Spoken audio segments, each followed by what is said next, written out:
पृथ्वी के अलावा ब्रह्मांड के किसी भी ग्रह पर जीवन संभव नहीं है। फिर कई लोग इन दिनों चंद्रमा और मंगल ग्रह पर जमीन और प्लॉट्स खरीद रहे हैं। इन दिनों एक व्यक्ति ने अपनी मां को रिटायरमेंट के अवसर पर चंद्रमा और मंगल पर प्लॉट खरीद कर गिफ्ट दिया।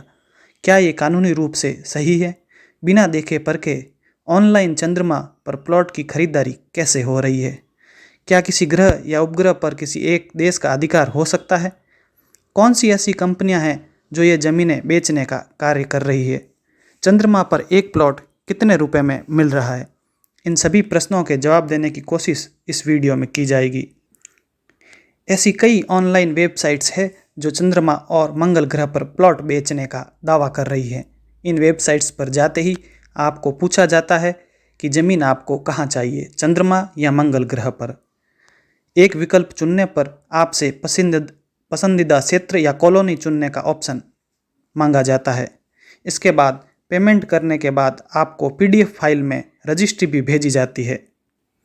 इन ऑनलाइन कंपनियों ने अपना व्यापार चमकाने के लिए कॉलोनियों के नाम भी रखे हैं, जैसे sea of Muscovy, lake of dream, lake of happiness, sea of cloud इत्यादि। आखिर कितने रुपयों में मिल रहा है चंद्रमा पर प्लॉट? चांद पर जमीन की कीमत $30 से $40 प्रति एकड़ है, यानी 2500 से 3000 रुपये में 1 एकड़ ज़मीन आपको चंद्रमा पर मिल जाएगी। इतना ही नहीं, ये कंपनियां आपको EMI की सुविधा भी देती है।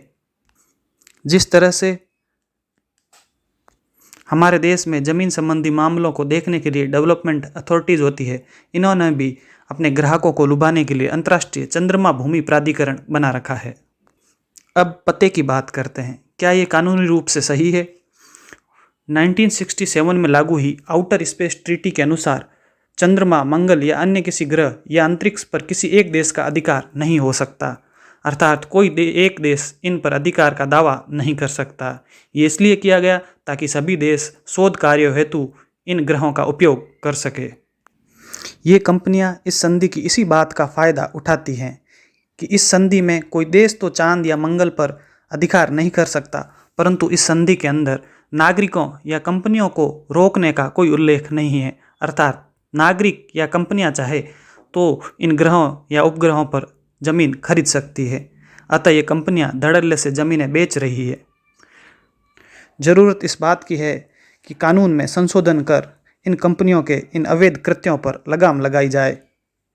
जब तक कानून में संशोधन न हो जाए, आप और हम सभी इनके धोखे में आने से बचें।